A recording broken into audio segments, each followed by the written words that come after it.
path of a righteous man is beset on all sides by the inequities of the selfish and the tyranny of evil men. Blessed is he who, in the name of charity and goodwill, shepherds the weak through the valley of darkness.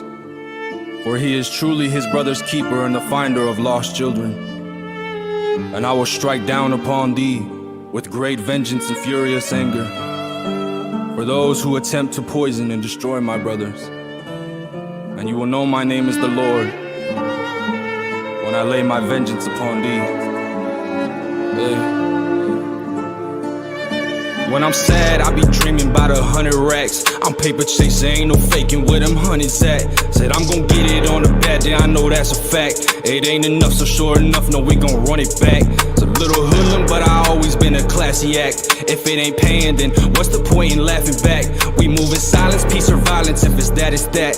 Easy E and my boy Harlow got me sporting black on black. There I go, switching the flow of things like I control the scene. I hit my shoulder lean, they used to skip me and now they notice me. If you want my undivided, then you pay the open fee. Check the debt, I showed respect and now I feel it's owed to me. We bout action, I ain't known to speak, just putting over tea. I got a dream that my babies know respect the old of me. That's the difference being a king with just the look, we know the sheep. Life's a game to these cowards, when we see him you know it's beef. When I'm sad, I be dreaming about 100 racks. I'm paper chasing, ain't no faking where them hundreds at. Said I'm gon' get it on the bad day, I know that's a fact. It ain't enough, so sure enough, no, we gon' run it, run it, run it. When I'm sad, I be dreaming about 100 racks. I'm paper chasing, ain't no faking where them hundreds at. Said I'm gon' get it on the bad day, I know that's a fact. It ain't enough, so sure enough, no, we gon' run it, run it, run it back.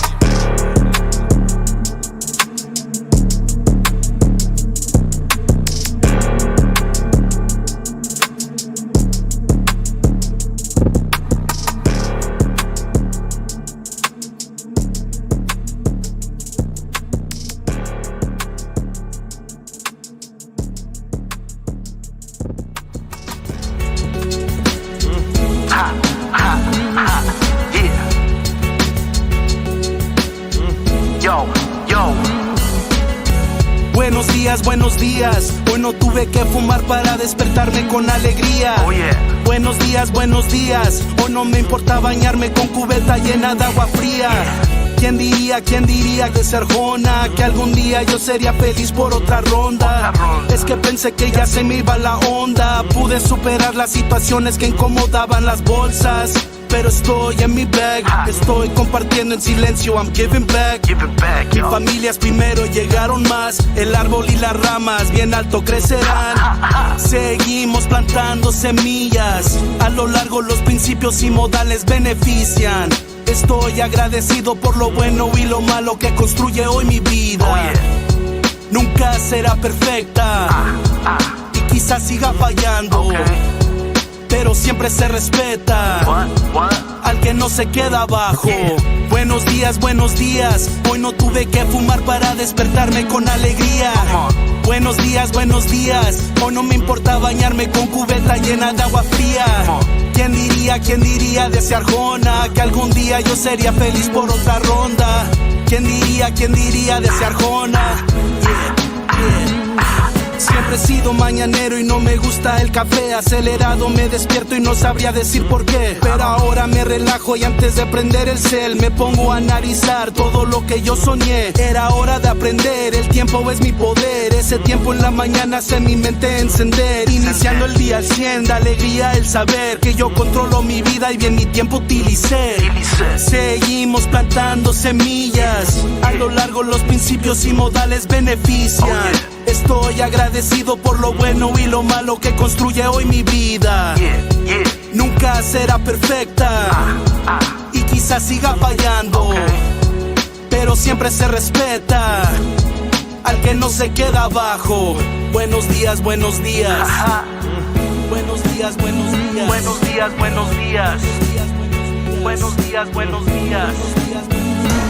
I don't care if you're on your deathbed and you're dying and it hurts and anything, you have to promise yourself before you get there that you are not going to go home a loser. I would rather die than acknowledge to myself that I'm that loser. There is nothing that I won't do. There's nothing that I won't do. Boy, I gotta work. I'm my grizzly from the first. I'm the truest, watch me prove it. Boy, I do this till it hurts.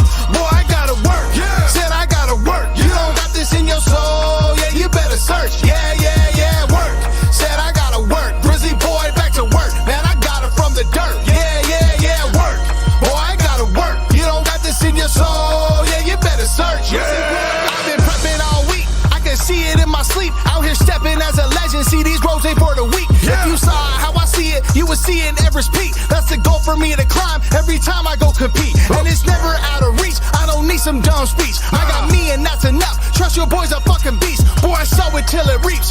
You better dig deep, cause if you don't, the past goes to out the fucking eat. What was then, is it now? You can see, I made a vow. It's gonna take everything, you can hear the place pound. We built it from the ground, want a monster hear the sound. Yeah, yeah, yeah, yeah. Want a monster hears the sound. Yeah, yeah, yeah, yeah. I'ma roll into the front, I'm the first to show up, and the last to take my cuts. Oppenheimer blowing up. Let's go. You ain't here to work, nah, blood, sweat, and tears a must. If you plan to overcome, I gotta work. I'm a grizzly from the first, I'm the truest, watch me prove it. Boy, I do this till it hurts. Boy, I gotta work, yeah. Said I gotta work, yeah. You don't got this in your soul, yeah, you better search. Yeah, yeah, yeah, work.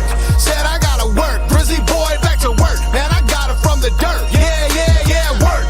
Boy, I gotta work. You don't got this in your soul, yeah, you better search. Yeah. You think I want the limelight? You're reaching for a soundbite. We're reaching, teaching crowds that work is how to shine bright. I shed pounds and lift thousands. Sit down when we round. The beat now's a heat count on how cows can be silent. Vibing in this bitch, I'm the type to see and lift. Got my team and we don't stop until we see over the cliff. This a movement that is proven to be rocking. See, we rocking when the roll is in a pitch. Now we locked and try and stop us if you quick. And we caught you, now we're bopping with the drop. Tell me something I don't know. Working till my soul pops. I don't stop. Those minutes mean nothing on the clock. Grand entrance, grand closing, I'ma fold them in a box. Tell them all to go to church. You want it now, we want it worse. Yeah, yeah, yeah, yeah. On our shield and it works. I don't play. This is me on my grizzly. See, I'm winning till the hearse drops. Come and visit triple digits out here doing work. I'm my grizzly from the first. I'm the truest, watch me prove it. Boy, I do this till it hurts. Boy, I gotta work. Yeah. Said I gotta work. You don't got this in your soul. Yeah, you better search. Yeah, yeah, yeah, work. Said I gotta work. Grizzly boy, back to work. Man, I got it from the dirt. Yeah, yeah, yeah, work. Boy, I gotta work. You don't got this in your soul. Yeah, you better search.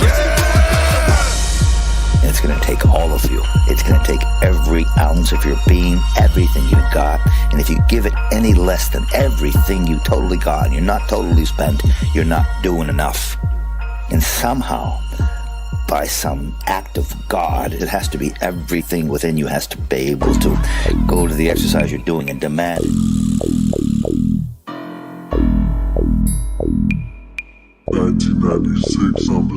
Hey, give a fuck about your gang, I'm from Thomas Road. Nigga was playing around with them things, that's what got he smoked.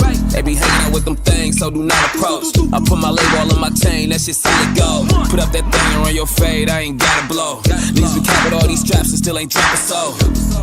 Plenty guns, we got a lot of pose. I pull a stick and catch you slipping this shit like Michael Glow. Hey, you just cap a lot, my niggas keep straps a lot. Run around like you Scarface, but nigga, you just rap a lot. Really outside OT with it on me, used to trap a lot. Nigga ain't got no loyalty to the gang, he probably rat you out.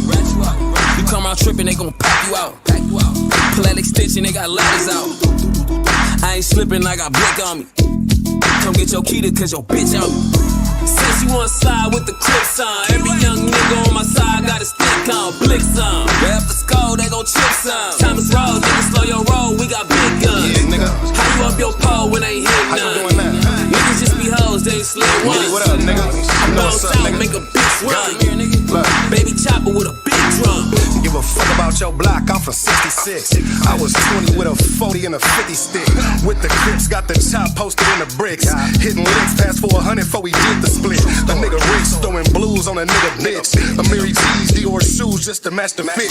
Pass the blick, close range, tear off half a tip. Brains hanging up close, look like we smashed the grits. EFB fourth quarter, nigga, that's the click.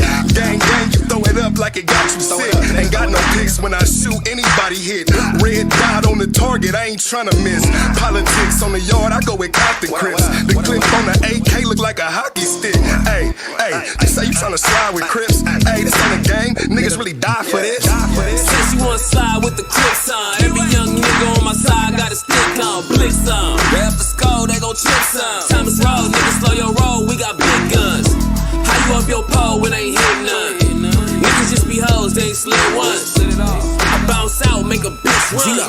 Fuck. Baby chopper with a big drum. I'm finna spin your block, finna west some. We don't do no talking, keep it gangsta trying to stretch some. My youngest really active, they active, trying to press some. A whole lot of clips in the building. Now who gon' say some? Really active. We can get it cracking on the avenues. I'm pistol packing. Ain't never lacking. I gotta keep it too. Really spaz. Don't you come around if you don't keep it true. Really out here thugging, dogging bitches. That's just what we do. Young Crip, bust some, cause we don't go for none. Duck hunting, slum some. This life it ain't fun. Dumb nigga, how you running and you got your gun with you? You ain't really outside stepping. My shooters come get you. Now all that pillow talking niggas be doing. You are not him spazzing, giving niggas the blues. All that shit that I be talking, speaking facts on the truth. I'm really thugging with the homies cause ain't shit else to do. Ooh, ooh. Say she wanna slide with the Crips on. Every young nigga on my side got a stick on, blick some. Where up the skull, they gon' chip some. Time is roll, niggas slow your roll, we got big guns. How you up your pole when ain't hit none? Niggas just be hoes, they ain't slid once. I bounce out, make a bitch run. Baby chopper with a big drum.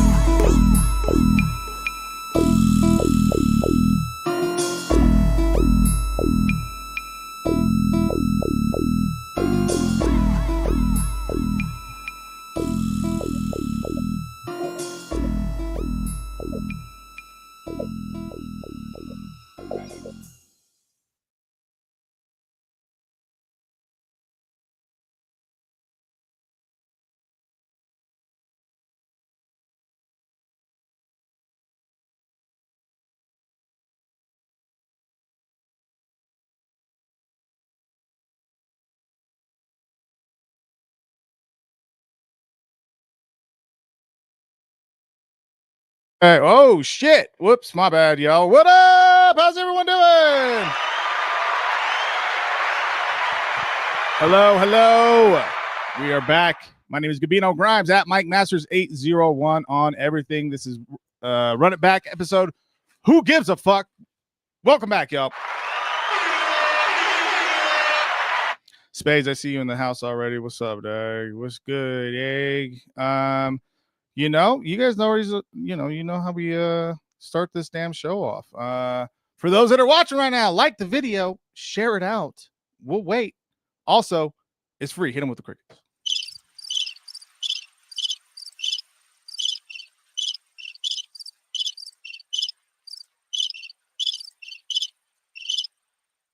Damn, that seems like that was longer, huh? Jesus Christ. What's up, y'all? How you guys doing, man? And secondly, we obviously got to make sure that we salute the Mic Masters Inner Circle, our backbone, our foundation. Thank you for your support. If you want to be a part of it, click join and support the movement. We appreciate everyone that is riding with us, helps out with every single bit of our production and, you know, what we're looking to continue to accomplish. So thank you guys so much to the Inner Circle. If Inner Circle members are here right now in the comments, go ahead and comment with your custom emojis today. All right. He's on fire. Just cause, you know what I'm saying? All right, we got a packed ass show and I want to you know, make sure that we're staying on task. First and foremost, I'm going to play this now just because it just recently was released and I've been sharing this with a bunch of people already. But I want to say big ups to my brother, Dre Rocca, man. We had a great conversation. And then if you have not seen that interview, highly suggest you do. It speaks on, you know, I didn't even realize that my album Darby Hent turns 5 this year. Like that was, I had no idea. And then we spoke a little bit about Mic Masters and just logistics around that and where we're, you know, looking ahead. And then just spoken to some random shit just because like him and I are very good friends. So, you know, we tend to get into different tangents and stuff, but overall it's a fun episode. And I want to say thank you to Dre. And also thank you to, you know, what he brings to the table for the scene. I was perplexed. If you guys have not, so Dre was on 92.5 and he was a radio DJ there and had his own show and was in different time slots during his stay there. And this was his second stint at the radio station. And they let him go in September, I believe, of last year. And honestly, like, he didn't really talk about it much. I just noticed that wasn't really going on anymore. And so, like a shitty friend, I didn't really ask about it. And then he started posting clips about why I quit the radio. And I went to his Patreon, which, support his Patreon is so great. It's a 5-part series, and it's really, really dope. It's like super in depth about his whole experience with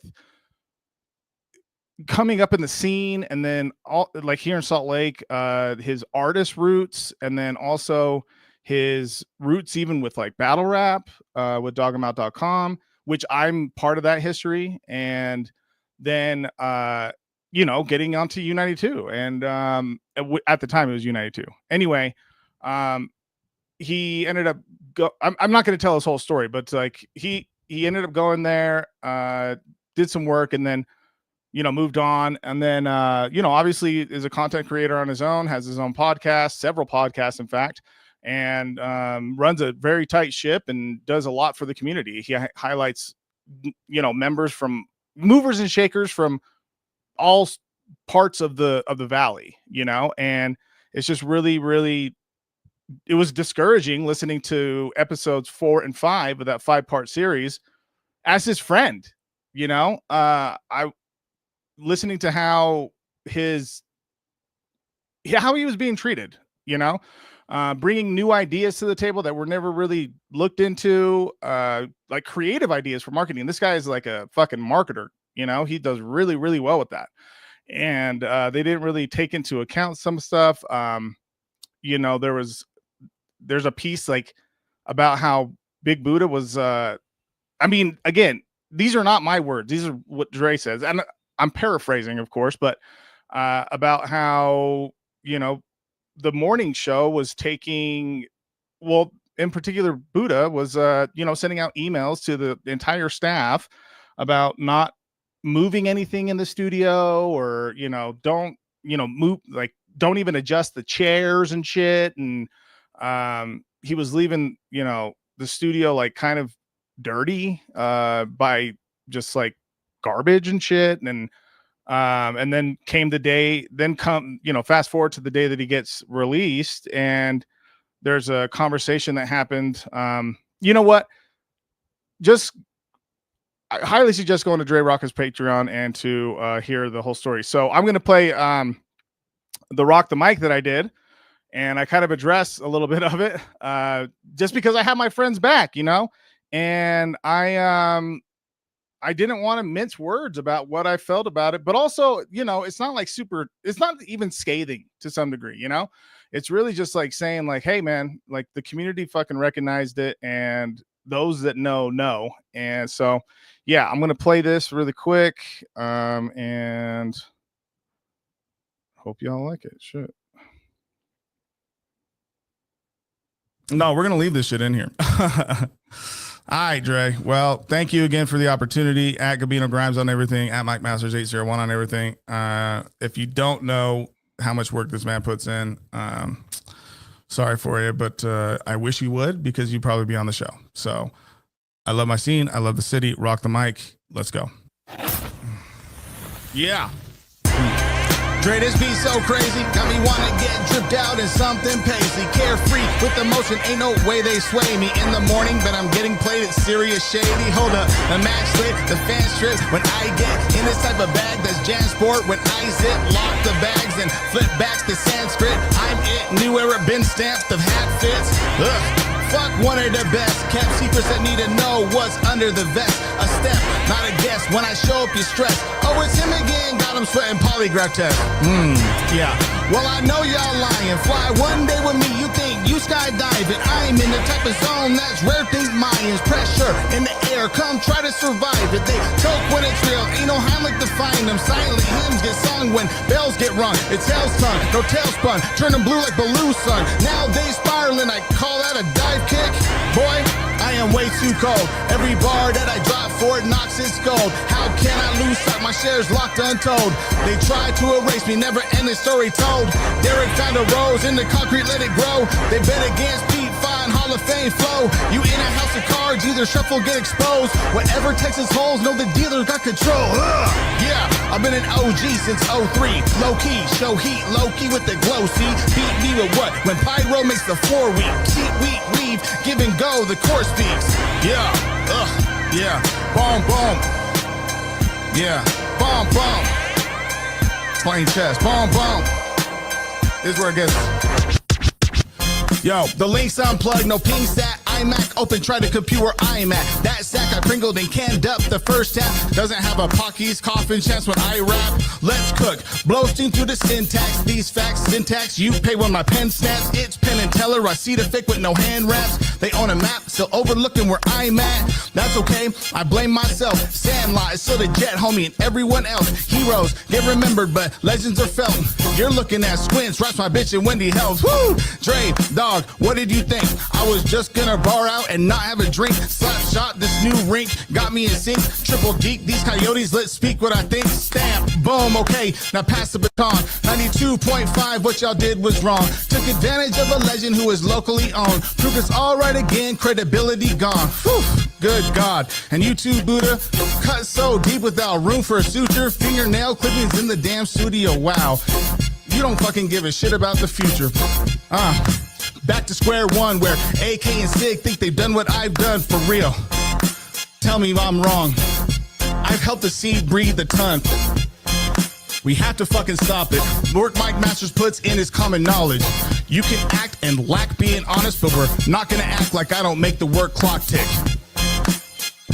And that's it. Respectfully, at Gabino Grhymes on everything. At Mic Masters 801 on everything. Appreciate you, Dre.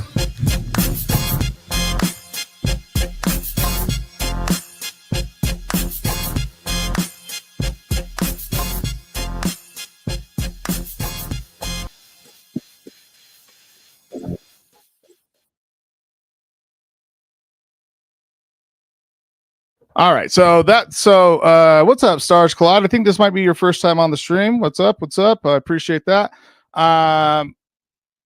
This is self-serving, but all right, that's enough.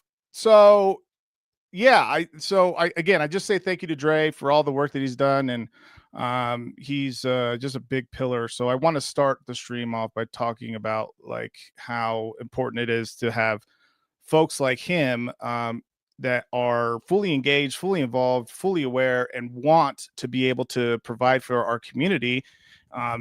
And I say community, I don't just say scene. I don't say just like, okay, just for the hip hop scene.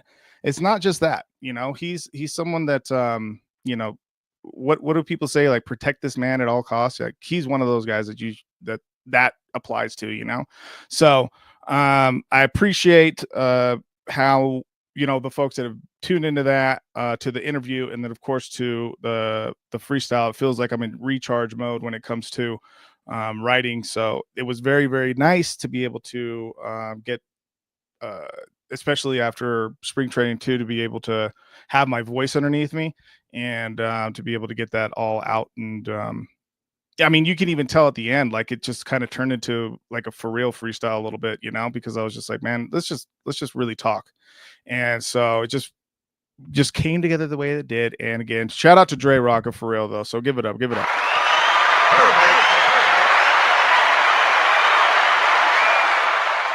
Yeah, I let that one ride all the way out. All right, y'all, let's go. Okay. So we have 3 different topics that we're going to talk about today. Okay. We're going to let's go over the 3, and then we'll start with the first one. And the reason, I'll go into the reasoning here in a second. So the first topic we're going to talk about is the rise of entertainment over penmanship. And it's not really so much as a rise so much, but it's like, because it's kind of been here. But I'm seeing it more and more often, you know, that there is a little bit more value applied to antics and just entertainment value potentially over penmanship. And I want to talk about that. The next one is, do battlers still care about legacy? Okay. And like, is there a want to chase greatness, or is it just, some folks aren't in this boat yet, but even still, like, you can replace this next part with like some other things, but like, is it chasing greatness, or is it just checks, and we'll break it down a little bit further there, but I'm just curious where battlers feel about that piece of like, well, what are you trying to do here? And then the danger of overbooking and our battlers' calendars overfilled, right? And this is goes along the line of, this is honestly a perfect segue from the previous topic, because like, are we sacrificing penmanship for entertainment because folks are being, you're overbooking yourself? I mean, if you're battling weekly, and I know that, again, this might not apply to everyone on our roster, but even still, like, I know that some folks have ran into that on our roster. Does it hurt prep and stuff, So we're going to talk about those three things. I would love to have your guys' input via the polls that I post here. Let's see. Bear with me. Oh, I can do it here, I think, actually. Oh, yeah. Perfect. Okay. So let's start with number one here. Jay Villain, first off, I see you. What's good? Spades, I see you. Activate LA, if you're still here, what's up? Appreciate you. Thank you for joining. Yeah, no, we're active right now. Let's see. Oh, no, that's not going to do it right there. Okay, cool. So let's start with the first topic, okay? The rise of entertainment over penmanship. Okay, so let's go ahead, and I got a poll posted now.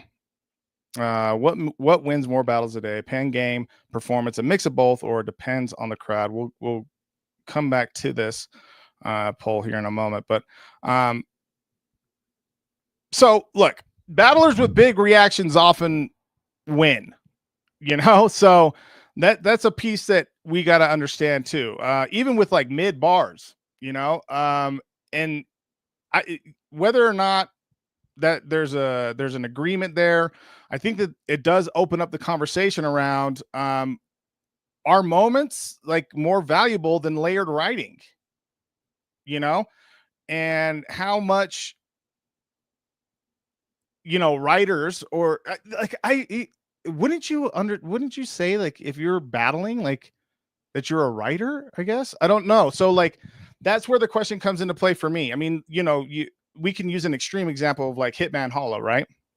And how he has it's purely performance. Having said that, I mean, there's bars, don't get me wrong. Okay. Don't crucify me in here. Is a conversation applying to a specific league or battlers and leagues in general? Yeah, this is just in general. Okay. This is across the board, because that's a good point, because let me go ahead and post this just really quick. Good job. Because if you go to like specific leagues, like, let's say like iBattle, they value, it's almost like they value both, but like you get big reactions from the bars that they have, so there's that. Sorry about that, guys. But yeah, it's not to leagues in general. So where I get to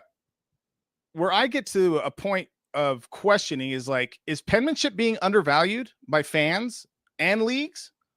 Is it a matter of just like, hey, who has the biggest pops and the biggest moments? And that's why I want to know, like, in the poll, what folks are saying and feeling, because like there's so much to be kind of extrapolated here about where we go as battlers as far as strategy is concerned.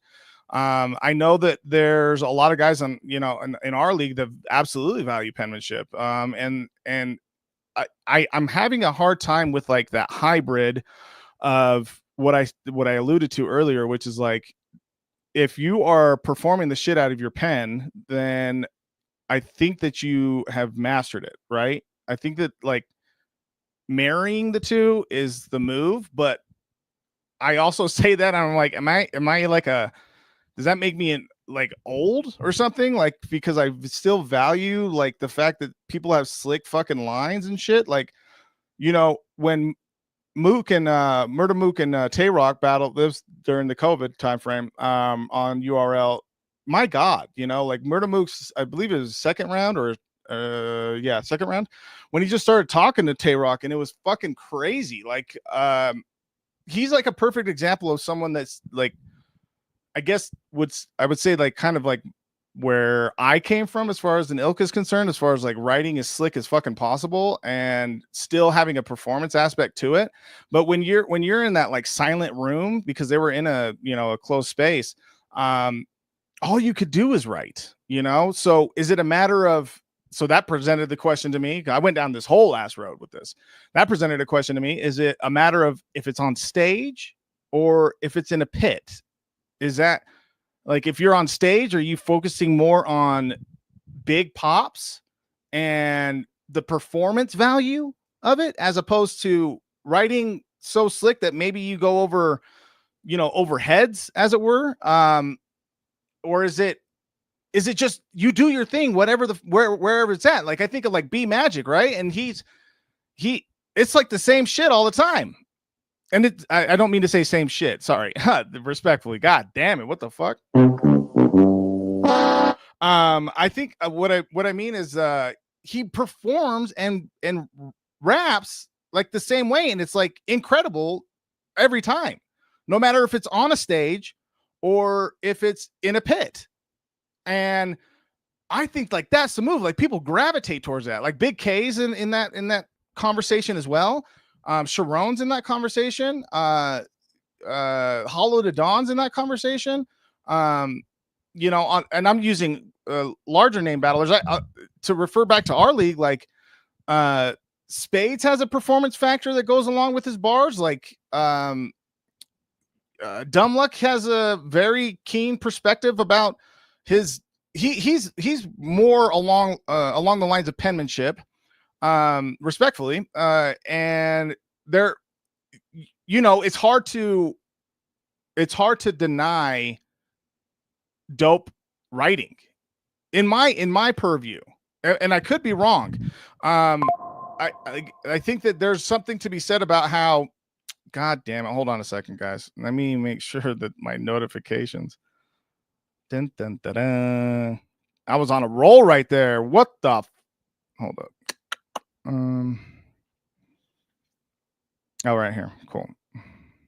Just turn these off.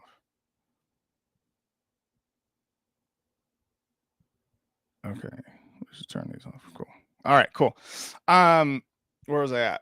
Oh yeah. Okay. So like penmanship, like, yeah, like it's undeniable. Right. And then like Mike Bailey, he leans on performance, but he has an underlayer of writing that goes along with it. So it's like, I think that for our league in particular, there's a different value that goes along with this. And I am seeing it, you know, in other leagues, you know, like you say a mid bar, but you perform the shit out of it. And people are like, oh God, fucking duh, you know, like even if you don't get it, you know, and Jay, you bring up a good point, you know, people don't give a shit about dense writing anymore.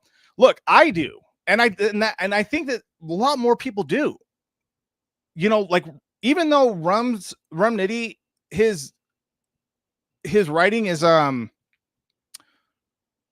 he's punch heavy. Okay. And he does have performance value to it. It's still very dense. So there's a lot of shit that can go over people's heads. He does make it very digestible. So that's why he's been able to, be in the fashion that he is, as far as status is concerned. Right. And then of course, like Geechee, he has that same type of demeanor, like of being very performative and has that bully type of mentality, even on stage, in both types of settings. But he has fucking bars. He wouldn't be part of EFB for no reason, you know. What do we got here? People don't want to have to read encyclopedias to understand a rapper's fire pen game.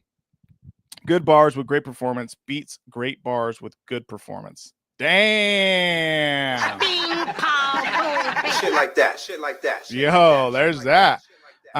Casual fans definitely don't get them likes up. Oh shit, what's up? Thank you, appreciate that. That's what's up. Thank you, Robs. Then there's bias crowds. Yeah, okay. let's talk about that. Bias crowds. How much leverage do we put into when you're at it, you know, in a battle and you are performing against a biased crowd? Do you let that get to you? Is that something that really? No. I mean, the answer should be no, right? The answer should be no, because at some point, as you're going through your rounds and you're a great you know, you're a great wordsmith, at some point the tide has to turn, especially if your opponent isn't doing much, even if it's just performative. I still, like, again, this might be, I don't think this is an age thing. I think this is just like a appreciation of the craft thing. But there is biased crowds. So Jay, I do agree there. I just think like pushing through that and just being like, no, this is my shit, and this is how I rap. Dre Day, he replied to a tweet that I posted. It was a reel that I had made from that last freestyle, and he's like, I see you, you know, you're scheming. I see you scheming or whatever. And that's honestly, guys, that's pretty much all I do. That's that's about all I can do. It's not all I can do. It's like really what I do is pretty much just scheme. And whether or not it's annoying to me or not, I try to have like the traditional like setup punch, but it's just like so much more fun to me to like interweave one idea into like 4 lines, you know. And whether or not that is a downfall for me when it comes to battling or not, it's lost on me, because it's just like how I write, and it's like how much I appreciate it. Now, having said that, to go back to this point, it is important to make it digestible, and that's something that I am coming to the realization that I've come to the realization of, even in, you know, writing for my last battle with Spades, and then even, I mean, I'm going to switch up a little bit in the third for Great Britain, but it's very digestible. So it's not, I'm not looking to have people, you know, break out a fucking, you know, chat GPT and be like, what did he say? Fucking, because it is important to make sure not to go over people's heads. Okay. So let's see what else is here. No, you're right. It would be a hybrid of pen game mixed with performance, also depending on the platform. Okay. Yeah. Depending on the platform. So that would mean, you know, I do like this conversation too. Like, is it important to cater to the platform that you're on? And I think the answer is yes. I just wonder how far away,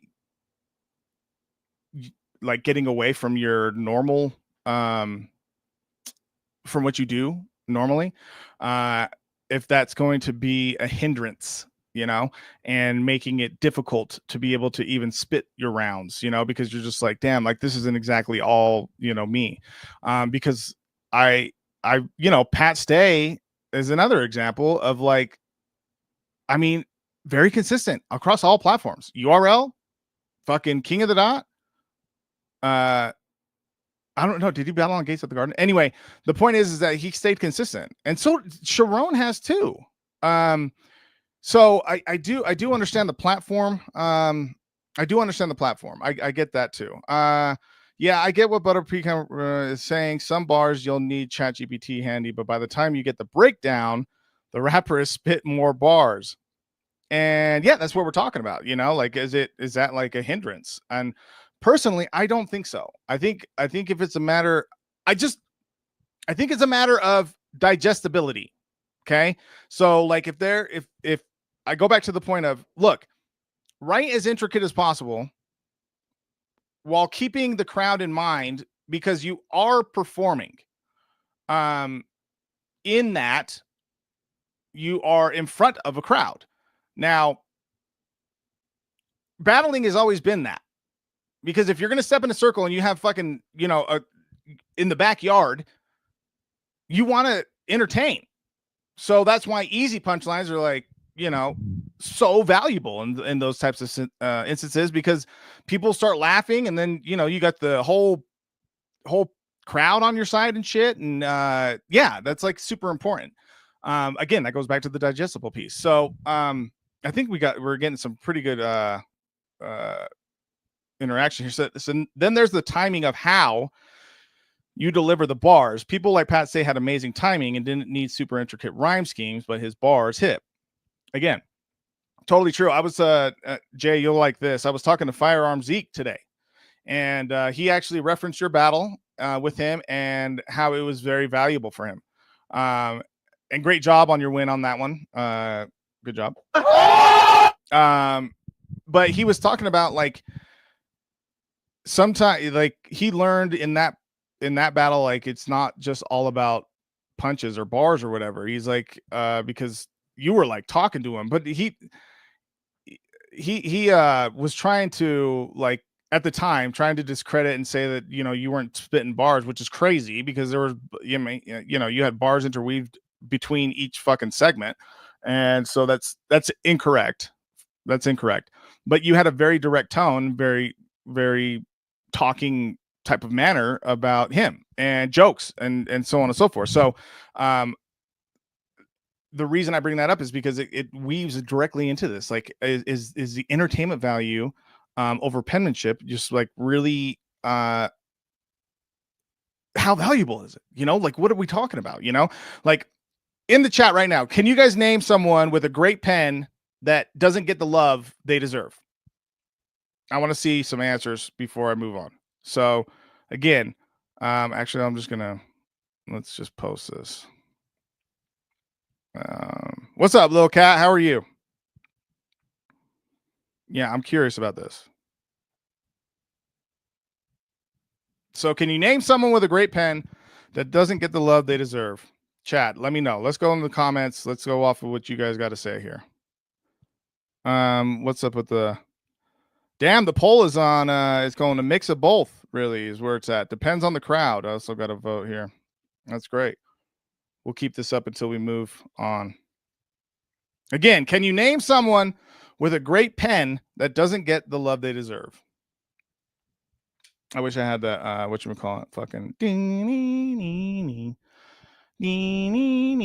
fatality. Nah, we'll just play that. Fuck it. Come on, chat. What's up, guys? What's up? What's up? Can you name someone with a great pen that doesn't get the love they deserve? I'll start. So for me, I just lean towards Emerson Kennedy. People talk about how he's been a hot topic this week on Twitter because there was a reference. I think Battle Rap Bum posted it about like underrated battles that don't get like the credit that it deserves. And his battle versus Jay the Nightwing is so good. And it was like peak EK, you know? And a lot of people in comments, because I watch a lot of Emerson Kennedy's battles, you know, they often lean towards like, oh, well, you know, he can write well, but you know, they say separate shit. I mean, like, I don't like his voice or whatever the fuck, or like he doesn't perform it well, or which is crazy to me, which is insane to me. Like that makes zero sense to me. But that's someone who I think like does not get the credit that they deserve because of their pen game. He's like so yeah, Emerson Kennedy's a great name. Shadi Hora, great name. Great name. Yeah, I mean, he's someone that like absolutely has laid down a groundwork in you know, overseas for his pen game, and then coming over here, it's just been, yeah, I can resonate with that a lot. You know, I can resonate with that. I think that there's something to be said though on the yeah, Emerson Kennedy is a good name too. Yeah. Any other names? Come on, guys. Any other names? Can you name someone with a great pen that doesn't get the love they deserve? And then, you know, we'll keep pushing through here. And then I had a question that I'm curious about, is because you can tell who's like the entertainers and the writers, you know? How should leagues, how do I ask this question? Is there like a balance in booking entertainers versus like and writers? Is there a balance there? Or do you make themed cards just around like performance laden folks, you know? I don't know if I don't know, you know. That's a good question that I think about even when I'm putting cards together. It's like, well, I've watched this guy's battles and it, you know, he's much more, he can either be like kind of a slower have a slower delivery, excuse me. And it's so it's not like back to back to back to back to back. And then you know, putting them against someone who like punches back to back to back to back to back while it's a style clash. And it could work, it does work. I mean, Grimy Grim and Jay Villain's a good example. Shit, that just came to my head just now. Of two different styles, and they both like kind of work together. And is it a matter of like, how do you balance that? Like, do you balance it? You know? All right, we're gonna go back here. Let's see. Let's check out some of these comments. I also feel like Danny Myers needs a chance to take on some of the headliners. They keep feeding him easy meals. Oh, Real Sick. There we go. Lil Cat. Yeah. Now, having said that, Real Sick is also battling Tay-Rock. So What? Perfect. He's on fire. I think that he's getting the props he deserves. But it is that at one time, you know, he was not getting the props he deserves, so it's still valid for sure. Let me go back to this one. I also feel like Danny Myers needs a chance to take on some of the headliners that keep feeding him. Look, he battled Tay-Rock. I mean, he had his last real like big opponents are Lux and Mook. Really, I mean, Danny Myers has gone through the gamut, or you know, the gauntlet of folks. So, like, I don't think that there's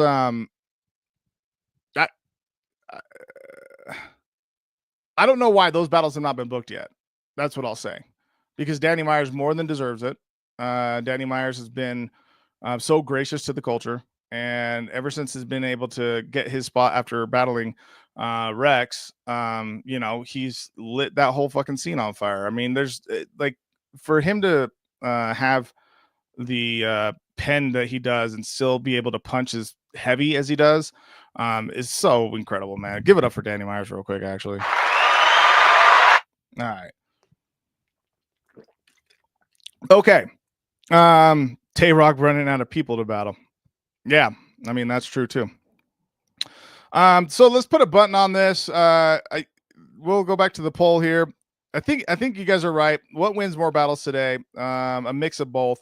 And that's where my headspace is at, right? I think that if we're in a place where it's like, hey, can I shake the room while also have them all be quiet because I'm rapping so fucking dope? That's dope, dog. By the way, if you can just like rap and everyone's quiet, bro, that's the move for real. You know, like that's the fucking move, is to be able to fully and like have a crowd enticed that they just want you to rap. You know, penmanship will always matter to me. Yeah, Ghost. Yeah, no, I totally agree. The performative aspect again comes off of like the haymakers. Do you, just really quick, and we're going to move on to the next topic, but do you, when folks are writing, okay, in the chat here, do you anticipate, when you're writing, do you anticipate, oh shit, that's going to shake the room, or do you just continue to write? I'm curious about that. So as you guys answer that question, yeah, let's move on. All right. So let's pull up this next poll. Appreciate you guys there. And we're going to end that one. Let's put up the next one. All right. So we're going to move on to, do battlers still care about legacy? Okay. Bear with me. I'm going to build the poll really quick. What? Hey, yo. What the fuck was that? My bad, yo. Okay. And then bear with me.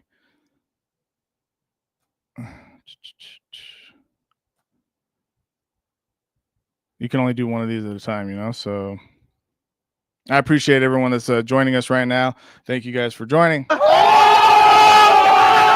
Make sure to hit that like button, man. I only see one like. What the fuck is that? Just hit like really quick. You know what I mean? There we go. And here we go. Okay.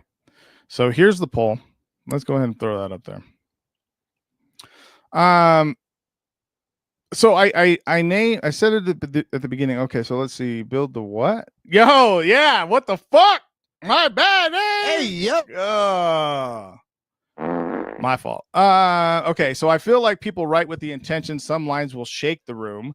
Hence why sometimes you see them stop and be like, "Oh, y'all didn't like that." Holy shit. Bang, bang. That's so true. God damn it, that's so true. Like, after hitting what they think is like the bar that's gonna shake the room, they're just like, fucking, you know, and just like sitting around like y'all didn't catch it, you know. Okay, we'll run it back, I guess. Fuck. Maybe we'll catch it the second time, right? Yeah, and the placement is critical when writing. Sometimes it don't matter though because they react to the setup. Oh shit, that sounds like a very Dom DeMarco, I got you, homie. That's a person. He's like, oh no, dog, fucking. Sometimes they don't even fucking react to the end bar. Eh? They just reacted to how I put this shit together. Eh? But that is true. That's very true. Absolutely true, and something to be put into perspective. All right, so I said it at the top of the show. Are battlers chasing greatness or just checks? Okay, and we can replace checks with just like being on stage or like just being in the room or whatever, or getting an opportunity or what have you. Which honestly, I've seen both sides of this, and it's again been a pretty large topic that's been talked about consistently on Battle Rap Twitter, and it's about like, and again we'll segue into the calendars being overfilled, but it's like, hey guys, are why show up to do a performance and not do your goddamn best? And this goes back to penmanship, you know. So it's like, are you salvaging like bars for like a bigger opponent, or I'm curious to hear, like, is there like a place where you feel as though as a writer that you're like, yeah, I mean, I'm not gonna waste these bars here or what have you. Like, I've had this conversation with Lefty in the past, and he's, you know, I've spit him, I've sparred with him, and he's been like, why would you say that? Like, even like in a spaces battle or something, you know?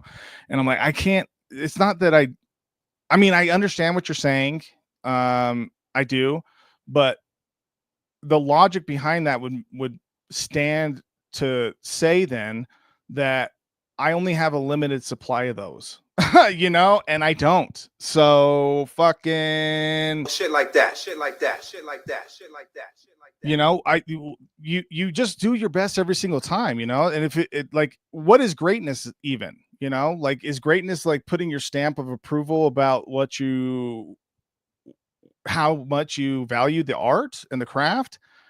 Because then that ends up like bleeding through to the crowd, and obviously bleeds through on camera. Because again, I just don't think that you can deny good bars or good pockets or good schemes or good approaches or just all out rapping. You know, it's just very difficult to fucking deny. And what you can deny though is like someone being loud and braggadocious in your face and saying something mid, and you're just like, Jesus Christ, like we got to go through this the whole, you know, each of their rounds, you know. I don't know where the balance becomes there. It's like where greatness comes into play in that respect, I guess is what I'm saying. And I think where, like, are battlers prioritizing like a long-term catalog? That's another question that came to my head. Like, where's that idea of like being like, damn dog, like I did 20 battles this year or even 10 battles this year, and each time I brought it, you know, or even if I didn't bring it, like you could tell that I was about to bring it or something, you know, like it's undeniable, you know. And I think that's like a big question that battlers should ask themselves. Like, are you looking for a long-term catalog, or is it like a one-off? Because if that's the case, which is totally fine, I'll tell you, as a league owner myself, I watch for that consistency and that effort and that will and that want to grow and progress and to find a different way to say shit and to learn from your previous battle, and to be in the moment, being present. It's like super important for guys to do that, and gals for that matter, you know. And there's not a place, or like, do you have time? Like, let me say it like this. Like, is legacy even possible in an era when there's so many battles dropping, you know? And my answer is yes, because the cream always rises to the top. Yo, what the fuck? And let's see, I had to make a great right here. I had to make a conscious decision, remove the limit from my mind. They may never see me how I see myself, but I love what I can create too much. See, and guys, what the I mean, that's a mic drop. Great job. Great job, Saint Vic. I appreciate that, because it is true. It is true. Like, if they, as you put it in parentheses, proverbial, if they're not going to catch it, then I mean, how am I supposed to limit myself? You know, what am I supposed to do? And that goes back to what I was talking about with the conversation with Left. I'm like, man, like, again, that logic of being like, oh, you should save that. It's like, dog, you don't think that I can write that again or better or more or that? Because that's what that kind of tells me, right? Is like, if I don't have faith in myself that I can continue to create something like that, then what am I doing? You know, like, I don't think that that's the goal, man. I think what when it comes to chasing greatness, whether it's in battle rap or music, or any art that you're doing for that matter, I think you just do the thing. In my respectful opinion, I think that you just do the thing and you work as hard as possible to continue to have that craft continue to mold around you. You know, for artists, this is also what I'll say, because I've been rapping a long time, and there's a lot of folks that were part of my class that they don't even make music anymore. Like, they don't even, yeah. And a lot of the reasoning behind it, and this is like true, from their mouth, is that people weren't listening to it or people weren't vibing to it. It's like, dude, like, that should not be a detractor. That, like, if you have this art, if you are an artist, the shit doesn't turn off. It doesn't. Am I wrong there? I don't think I'm wrong. It doesn't turn off. So when people turn it off, even if you turn it off for a year, then fine. I mean, whatever. Or 2 years, 3 years, whatever the case is. But if you still find yourself listening to a beat and you're like, God damn it, like, I could put a hook there, this would be the bridge, like, that just lives in your veins, man. That's something that just does not go away. And I'm new to the channel, just saw you have battles on the page. I'll check them out now that I know. All right, cool. What's up? Hey, fatality. That's what's up. Appreciate you. Thank you for that. So yeah, I mean, again, going along the greatness piece is it go back to that question: is legacy even possible in an era with so many battles dropping? And again, my answer to that is yes, because there's people that you can listen to a couple times, even, or just once, and be like, damn, dog, I want to hear another battle out of them. Or do they even make music? I bring up this point because, like, I was surprised to see that Jay the Nightwing doesn't have music. Jay the Nightwing is one of the best writers that our sport has right now, and I was just like, damn, he doesn't have music. Like, that's crazy, because I would love to hear him on a track, but that's not where his heart is, and that's okay. But again, it goes back to that idea of like, well, where are you chasing your legacy and your greatness? And Jay the Nightwing has been consistently, he met some challenges at the beginning too. I mean, his story is interesting in that his challenges were, and they still get brought up, which is crazy because he hasn't stumbled or choked in a while. But he, he made a conscious effort to remove that piece. And that's, what I kind of draw an analogy to that too is like, I don't know if this is a good analogy, but I'm going to fucking say it. Like, like fat people that are, they let themselves go, but they still have like I'll just say like a handsome face or a pretty face.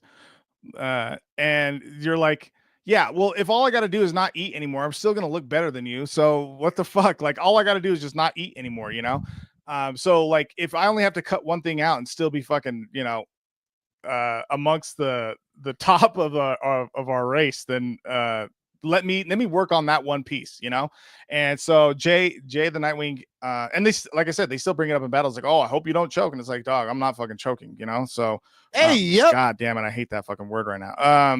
But yeah, so he put his legacy into what that really is, and so like the next question I have around that is like, what current battlers are really like building something lasting? And I would point to Jay the Nightwing, and in our league, Mike Bailey did a great job of that in 2023 to establish himself and to become part of the Western Conference lexicon as far as like someone who travels and things like that. And I think that there's a couple guys that are doing it now in our league, like Ghost. He's definitely like getting his name into other places. Just came back from Milwaukee with Go Hard or Go Home. Is that what it is? Shout out to them, by the way. And then, Space has been traveling. Guys that are looking to get Josh Matter's been traveling. And it's just important, like I had an in-depth conversation, which if you become a member with Spades, we have an interview there that was kind of impromptu when we were out in Vegas for Turbulence. And, he spoke into how without knowing what the sport was going to provide to him, like it ended up started up a whole new journey into building a legacy in another lane. And I think that I just think that that's important. If especially in these types of spaces, when you have this performative factor around around your craft, right? And you guys have heard me say this before, that like stand-up comedy, although there are parallels, there's still major divergences that happen when it comes to battle rap and stand-up comedy. But the point is that you're on an island, okay? And so you're by yourself, and you have a crowd that you're performing in front of. Now in battle rap, obviously you have a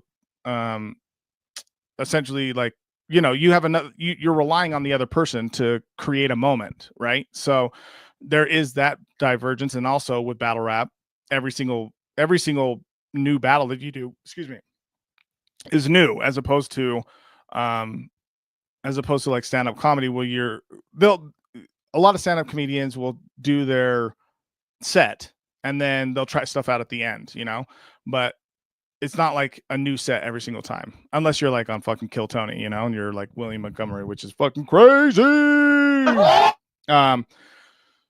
So yeah, so that's different. But the point is that when you're in that type of environment, I think like owning what your legacy is going to be and the greatness that you're chasing, just always to have that in the back of your mind of being like, man, I got to put like the effort that I need to put into this to make sure that I either get rebooked or gain a couple new fans, or even get a fucking dap from someone at the end, just like, yo, that was fucking crazy.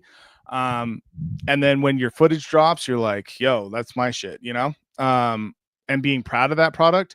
That's another thing, is like being proud of the product. Like, is that not even in your mind at all? Like, that's part of the greatness. That's part of the legacy, is like putting in battler name here, versus, and then you're like, boom, or you create your own playlist. Also really quick, every battler that's listening right now, if you have not created your own playlist of your battles, I would highly suggest doing that.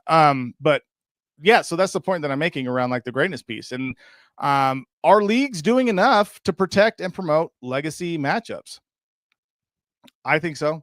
I mean, I think that I think that we're coming to a point where, and this is just my own personal opinion, I think we're coming to a point where there is a slight exhaustion. Not entirely, because we still like to see the big matchups like Hitman Holla and Mook is going to be dope on TBL. Give it up for that real quick. That's going to be dope as fuck. But like the legacy battlers, I do think that there's a slight exhaustion, and it goes back to the first point we were talking about like kind of throwing in the towel when you go and battle on a league that you have not battled on or whatever. And I'm talking about like legacy battlers, and just not taking it serious enough. But I do think that these like legacy matchups, they're still so dope, like, because that is when you get to see more of the hunger from like these tier A battlers to be able to put on something incredible, because both sides generally, if you're a legacy battler, I mean, it means that you're getting consistently booked, and it's because you're fucking talented. Like Tay-Rock and fucking A-Ward, like that was an outrageous battle, and A-Ward and Big K was a outrageous battle. Not just talking about A-Ward, that's just, crazy, but like again, Murder Mook and Tay-Rock. Although at the time this wasn't like considered to be a legacy battle, Emerson Kennedy has Jay the Nightwing, and he also has the B-Dot battle from Traffic 3. That battle is fucking outrageous. And then B-Dot battling the Saga on the rooftop. Like, that's a legacy battle. That's a greatness battle, you know? That's one of those things where it's like, hey, I'm bringing my best to the table, and this should be all the time, really. I'm bringing my best to the table. I hope you're doing the same so that we can put on something that's replayable, right? Isn't that the goal? To have a replayable battle? Am I on an island here with that? Hello? Am I talking to myself? I mean, I kind of am, right? A-Ward versus Verb was a good battle. Yeah, that was a great battle. But again, those are legacy battlers. And so as you're built so I go back to like tiers that are looking to chase that greatness. When you are booked to battle against someone, like it's your, I just think it's your goal to be as best as you can be, like to either just for your own replay value, because it does suck if your opponent doesn't do well, obviously, but like for your replay value, I mean, that's so important, so important. Spades and Martin Luther Lean, like that battle just recently, released is an incredible battle from both sides. Like rewatching it again, I was like, you kind of lose steam about how a battle went if you haven't seen it, out of sight, out of mind, I guess is the best way to put it. And that battle is incredible. It's so good, those two put on a fucking show. And it was really important for like Martin Luther Lean to be able to come back to Salt Lake and do that. And then, this was an opportunity also for Spades to be like, yo, man, I'm here, motherfuckers. I'm here. You want battles to be debatable. Those are the classics. I don't want to watch someone get 3-0, 30. Yeah, I don't either. I agree. Even if it's a gentleman's 30, I'm good with that. Because that means like both sides were,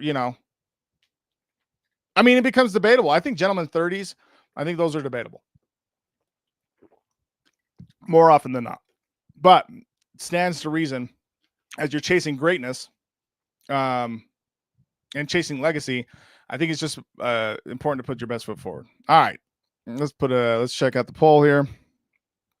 Do battlers care about building legacy? We got yes, some do. Okay, so I like that. I think that's I think that's the move. Let's see. Now if let's see what you got to say right here. Now if the 3-0 body bag happens, I'm okay with that, but booking battles that way, no. I'm assuming like nope or something. Yeah. Now if the 3-0 body bag happens, I'm okay with that, but booking battles that way, okay. I see what you're saying. So like I think we're making the same point with like a gentleman's 30. Or maybe you're talking about like a body bag and like the other guy just tried his best and you're like, okay, well that happened. At least they didn't fumble their round. Is that what I'm gathering on that? I think that's what I might be gathering from that. So as we, let's put a button on this, like as as you're taking these battles, I just, putting your best foot forward every single time and making sure that you're consistently trimming the hedges, as it were. What I mean is, like, you can be like 90% good. I've spoke about this so many times, but like that 10% is like what we're focused on, right? The 10% is what we're focused on to get to like 9% and to 8%. And maybe it stays at 8% because like you just can't get anything perfect, But yeah, we're gonna move on. Here we go. All right. The danger of overbooking our battlers' calendars overfilled. He's on fire! I'm wondering about this. Okay.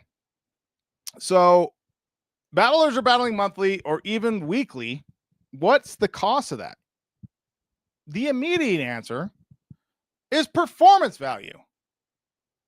The immediate answer is penmanship. The immediate answer is, if you're not ready for that, don't do it. The immediate answer is like, if you find that you're losing steam because of overbooking, then we need to analyze that, right? Because what can end up happening, there we go. What can end up happening is you can hurt your prep, you can hurt your creativity, and you can hurt your fan excitement. Is it this goes back to my thought about, like, if you see a guy's name on a card like every weekend, and honestly, the only person I can think of with that is Danny Myers. Really, there's a couple other names that might pop up, like A-Ward battle a lot, Chef Trez battles a lot, but those guys bring it every single fucking time. When I see Danny on a card, like, he doesn't do this anymore, but when he did, which is literally just last year and every other year before that, I just knew that battle was going to be dope, because he was giving a shot to someone that's either like one of the top hitters of that said league, or like someone who was in pursuit of their greatness and legacy, and he wanted to help contribute to that. That's why Danny's a gamer, bro. Danny's a fucking man. And so, yeah, so like, I think that overbooking can hurt prep. Now, do I think that overbooking, like, if you can handle it, I think obviously it won't hurt prep, because you get into a groove of how you're prepping. Some people can memorize their shit, in 3 days. Some people can't, so it's a matter of like finding where your sweet spot is in, oh my God, dog, Jesus. Hey, yep. Finding how, a particular balance for yourself, to be able to really give a chance to your performance to build on your legacy and your greatness. That's why all these all weave together, Okay, so let's go into here. Twerk was scheduled for 3 battles from April to May. Yeah, but he didn't perform in every single one of them, right? He didn't perform at he was supposed to battle A-Ward, didn't do that. I know it was his ankle, but yeah. Twerk really hasn't had that type of workload, I would say. Yeah. St. Vic, one reason for overbooking as well is because leagues refuse to develop the new talent, which can take a while. Hey, I mean, great point. Bang. When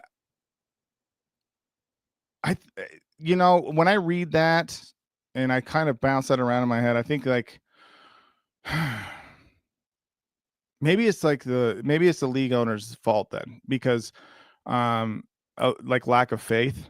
But I then go to, I mean, if you've only showed me work that is at a C+ level, at least 3 times, what, I don't know, like, people just don't change they just don't change. So, while they might be crafting something different, it's just difficult for me to try to wrap my head around like the idea that being overbooked is strictly on like the leagues not being able to develop new talent. I do agree though as well. So I'm kind of speaking out of both sides of my mouth here. So it's absolutely important for us to, and I'm talking about Mic Masters, to develop new talent. It's like absolutely important. And with who we're booking for our battles, they have been consistently grateful for the work, to be able to get out there and continue to work on their craft. But I do think that there is something to be said about, is it up to leagues, to limit booking, or the battlers to self-manage? I think it's a blend of both. Here's a great example. This was at Turbulence, and this is going to prove my point about like me being cognizant and aware of like the scene and being like, okay, well, hey, I saw you have a battle. Anyway, this is what I'm going to say. Like Trady Nate, when he battled Ghost, he had a battle the next day. And so before as I booked that battle, I was like, holy shit, wait a second. You have a battle the next day. I was like, I asked him, I was like, hey man, like, is this going to be something you're going to be able to do? Because I'm worried about that, about overbooking and how it's going to hurt performance or prep or creativity, or like how you're going to perform, be on stage with it. Like that's a real thing. Right. And so he assured me that it was going to be fine and he'll be able to get it done. And he put out a good performance. I do think Ghost won that battle, but I do think he put out a good performance. Do I think that potentially, do I think that his performance could have been a little better? Yeah, of course. He did show up for one. Yeah, Twerk did show up for one. Yeah. And I'm not saying that next comment. Hey, yep. But yeah, I think is there again, going back to, is it up to the leagues to limit booking or the battlers to self-manage? I think it's a blend of both. So I gave my example as far as the league's concerned on limiting booking and being like, look, have you done it in the past? Can I see both of those battles? Or I think even just proposing the question is not asinine. I think just at least asking, even for legacy battlers, like tier A battlers, I think it's a good question to ask, like even if they put on consistent performances, what didn't Tay Rocky battle last year? He battled 2 days in a row on an event, right? Didn't he battle Ward and Loso like back to back or something? No. Anyway, the point being, I think Tay Rock ended up didn't he stumble in one of those rounds? Anyway, so we're going back to like, what's a healthy frequency for top battlers or even mid battlers or chasing greatness battlers to keep their value high? Like, what is a healthy frequency of that? Is it one battle a month? Is it one battle every 3 months? Is it, I think it depends on what you're doing or where you're at. I think it depends on where you're at. It's on the battlers for sure. I'm just offering other little perspectives. No, I appreciate it. They just, they're providing talking points, for sure. But yeah, what's a healthy frequency for each level? And I think if you can handle it, battle as much as possible, especially if you're getting, paid, healthy, then do that.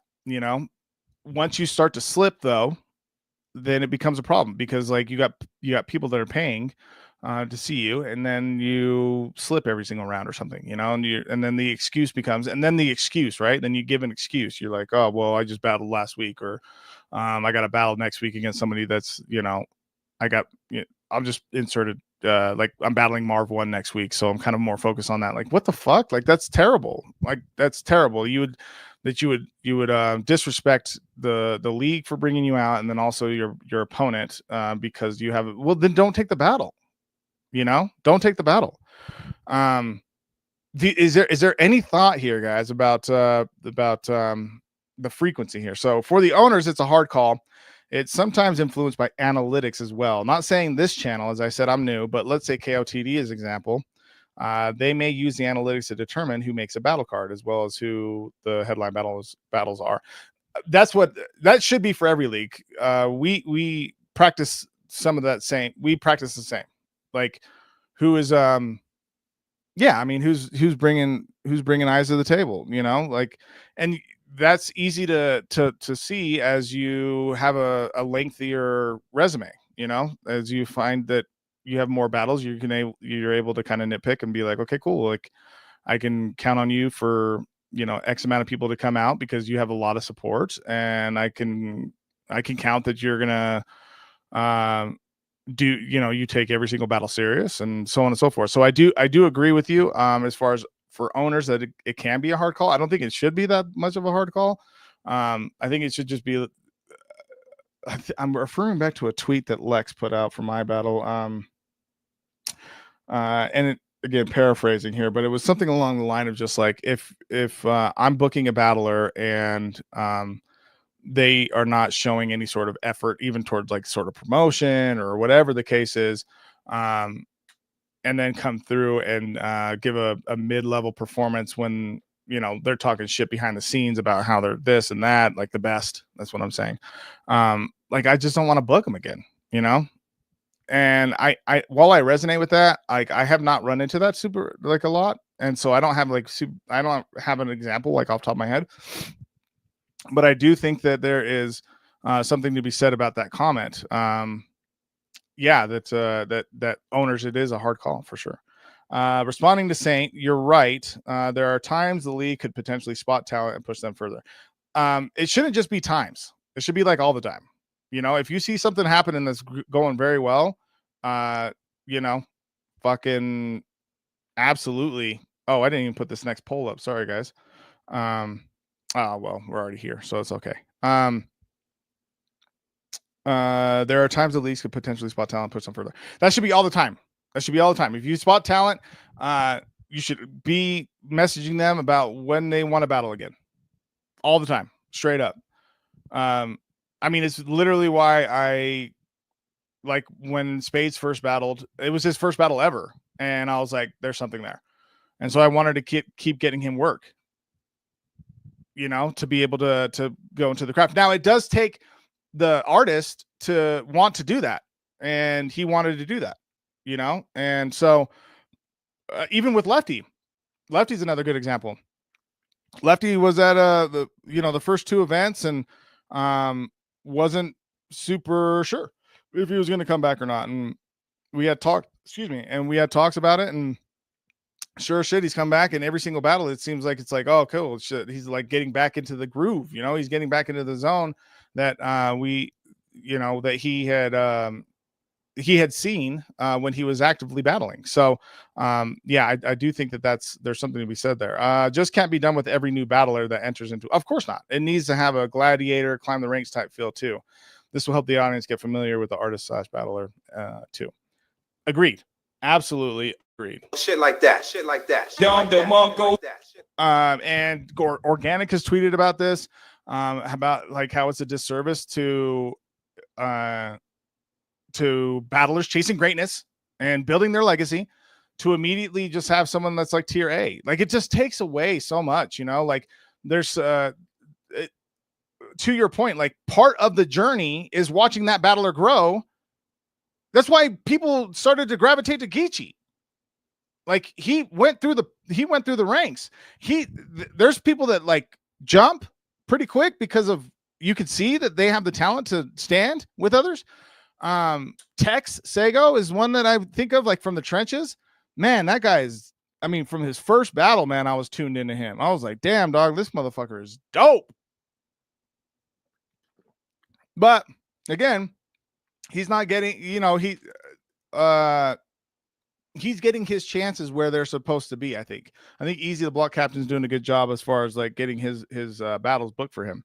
But I do, resonate, and I think that they're, getting a tier A battler, first off, like, look, if you're not even ready for that, that is doing you no good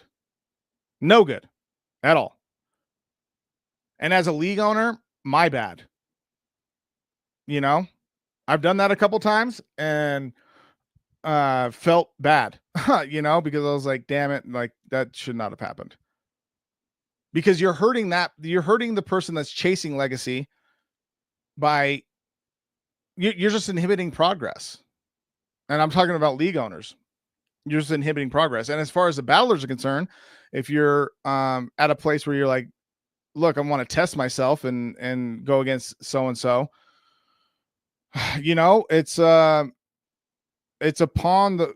I think that onus goes on the league owner to be like, yeah, I just don't think that that's like the move right now, you know. And I want you to sell me on why it is, because yeah, sure, you want to pay him, fine, but I just don't know that that's going to be the look, you know. Do you just want to have your name versus Iron Solomon? Is that just what you're looking for? I don't think that that's the move, you know.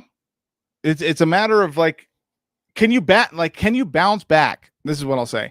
Like, can you bounce back from a bad showing due to go back to overbooking? Can you bounce back from overbooking and a bad showing from that? Immediate answer is yes, but I want to know what you guys think.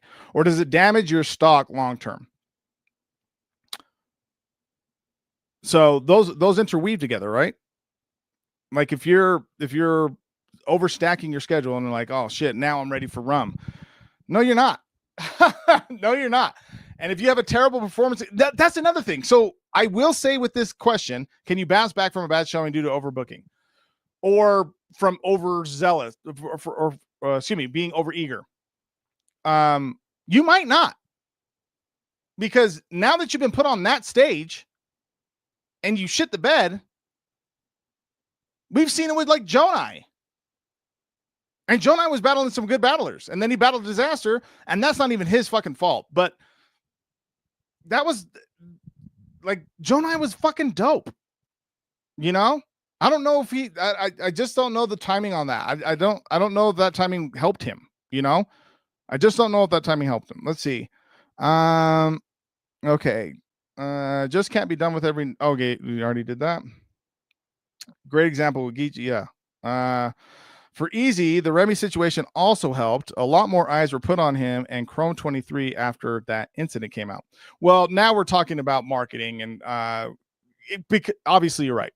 I mean, we're just talking about like now pop culture, really, within the battle rap community, right? So obviously that helped, but as far as like eyes are concerned, I'm not the biggest proponent or fan of like all is it like all news is good news or something? What I think you guys understand what I'm saying. It's like even if it's bad media, then you know it's good media. Like I'm not a fucking I don't buy into that entirely, you know. If your name is being talked about, I hope that it's in the light that is positive more often than it is negative, I guess. But so yeah, I mean, with that point, I just think that's yeah. The problem was slipping the line. The problem was slipping the line as well is sometimes the vet might not take you seriously at all. That is a great point. That is a great point. And then that goes back to going back to the top or the second point. Are you chasing legacy or are you just chasing checks? So it's like, oh shit, yeah, I'll fucking battle this guy. Who gives a fuck? You know, you guys are going to pay me X amount of dollars and whatever. And I'll give them a battle, you know, and then they put on a mid-level performance. And that does that even help you? Does that even help you? No. It could. If you take your performance serious as the B side and you put on a good show, it still helps you. And in fact, now, you know, I'm switching sides here now. In fact, that could be a stepping stone immediately and being like, damn, who the fuck is this? Like, yeah, ex legacy battler fucking thought that they were just going to run through this cat. And then people start going through your whole catalog, you know? Which again, battlers, if you do not have a playlist of your battles on YouTube, do that tonight. Because you should make it easy for your folks to be able to fucking see you. But yeah, so I do kind of go back and forth on that. But I do, hold on, before I do this, the problem with skipping the line. Yeah. So the skipping the line piece is not good though. So I do resonate with that.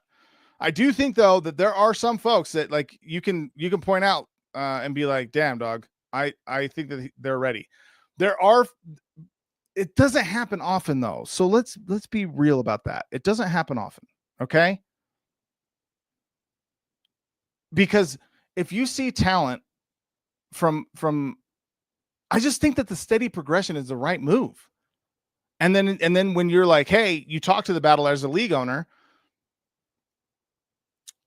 it's important for the battler to have self-awareness too. Okay.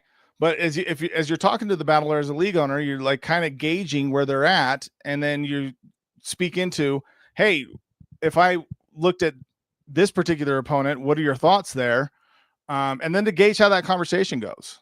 You know, I think most people would understand that if that conversation leads into a lot of questioning of themselves, like, I don't know yet, then don't do it. If it's a matter of like, fuck yeah, like, I definitely can take that battle.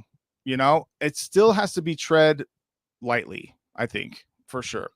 Iron needs to drop an EP or something. I always enjoyed his music. That track, Rat Poison, was fire. Dog, that's so funny. I just love that you. Yo, Stars Collide. Welcome to the family, man. What's up? Oh, there's no such thing as bad publicity. That's what it is. That's what it is. Yes, there is. Yes, there fucking is, dog. Whoever made that shit never got bad publicity. That's a stupid fucking thing to say. There's no such thing as bad publicity. I think what it could be like broken down to is there's no such thing as. Actually, I'm going to take out the no such thing part. There's a way for you to stay in the lexicon and the zeitgeist, as it were. So within conversation, whether that's the bad publicity of it, and so your legacy is tarnished. I'm not talking about battle rap. I'm not even just talking about like your life, or just not have that, you know, like not have that, like make the right moves. I think, yeah, that just to go back, I just one of those terms that I'm like the, you know, you can't have your cake and eat it too. Shut the fuck up. Yes, I can. Dumb fucking dickhead. So yeah, so like in summation, okay, well, here we go. On the flip side, let's say Rum take the battle on 10% and smokes your ass. Now, there you go. That's what I'm talking about. That's what I'm talking about. Is that if you have that like if you are next up and then and the league owner is like, oh fucking yeah, like this is he's for sure ready for Rum, and Rum's like not punching at the same he's just, you know, he's doing like 10%. Let's just say 10%, right? That's a hyperbolic number, but it's bad. That's really bad. If you're like doing your fucking best and you're still like, oh shit, I'm not even at this tier yet. You know, when people say like it's levels, we all know what the fuck that means. You know, so that's important. That's important. That's a great point, St. Vic. I appreciate you on that. I'm low key a battle rap junkie. Been going to events and watching online since Scribble Jam Day. Hey, what's up, man? That's what's up, dog. Shit like that. Bang. Shit like that. I like that. Look, I think what I really wanted to get to is like proposing these questions in your own art and proposing these questions as yourself as a battler. And if you're not having that self-awareness and being able to be honest with yourself and be like, well, look, I'm just going to take as many battles as I can.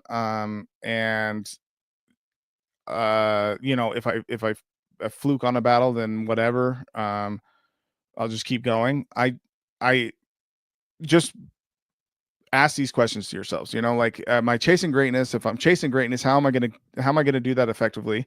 How's my legacy going to be stamped? Am I overbooking? Which means like, am I ruining my prep and my creativity? And am I valuing my pen? You know, am I valuing the wordsmith ability that I know that I have? and having that hybrid approach where it comes to your entertainment value and the penmanship game that you have. I think those three things, this was really important for me to actually talk about, because I'm seeing where, the wheels are not hitting the road for some folks. And I also am seeing a lot of accountability by folks, which is so dope to see. And I'm also seeing that there's like this delusional idea around like that giving half-ass bars is the norm, and that should be like accepted. And I just don't stand on those laurels. And again, I mean, if there's anything that I can,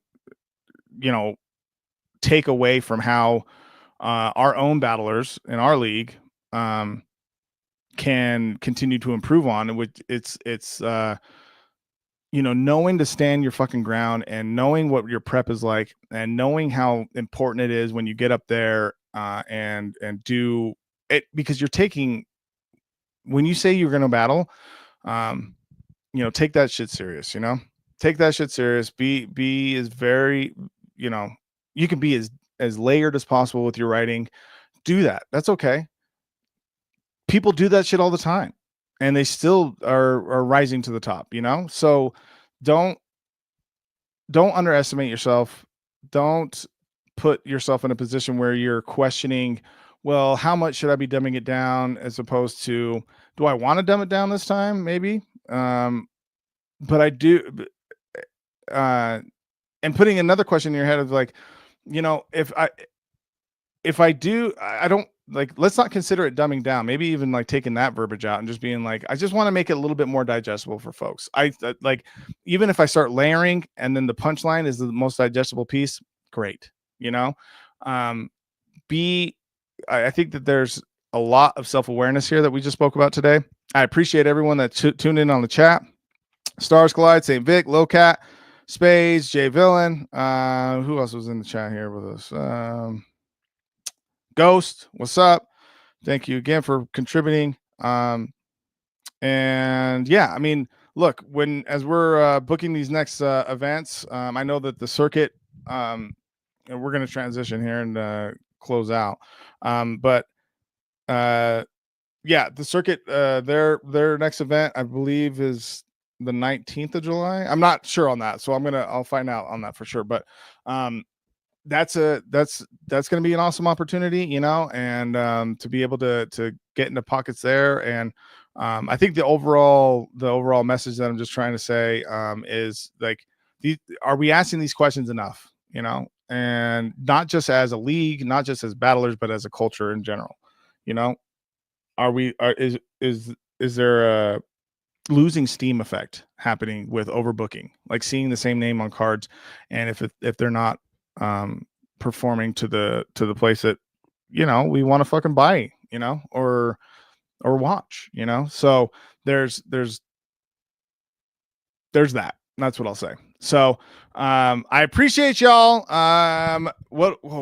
Big ups to Beans and Rice here in the BNR studio. Give it up for BNR. If you can see behind me, there's the B Magic versus the Soars battle from 48 in the Lake. You got the Mountain West Showdown 6 shirt from Lord Wolf. Iron Solomon, when he came through and hosted spring training. Again, Mountain West Showdown 6, the whole, the entire lineup there. But we've released a bunch of battles as of late. We did the battle a day to get the rest of Mountain West Showdown 7 out. Sorry.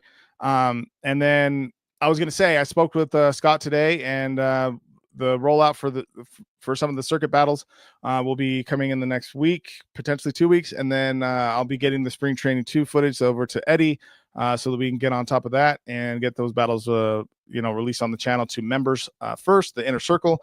Big shout out to you guys again. And again, salute to them, our backbone, our foundation. Thank you for your support. If you want to be a part of it, click join on your laptop or your desktop and support the movement. We appreciate it.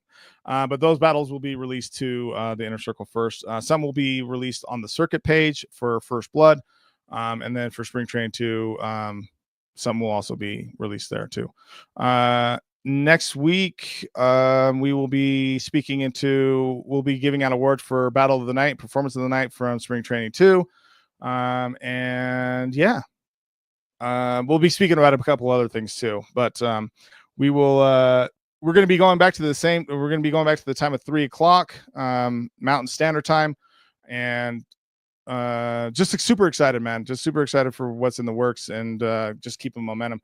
And we heard you loud and clear. I think we're going to be going back to Liquid Joe's. So we're definitely talking to the venue to make sure that to do our best to mitigate the challenges that we face when we're over there. Okay, so that's what I'll say. But love y'all, appreciate it. At Gabino Grhymes on everything, at Mic Masters 801 on everything. Check out the battles that have just been released. And you know, we'll be back next week. Run it back episode. Who gives a fuck? This is Mic Masters. Peace out. In my head, it sounded better than that. In my head, it sounded better than that. In my head, it sounded better than that. Let me stretch out on this, bro. I feel real good. Gabino, Gabino, Gabino, this that, get up and grind.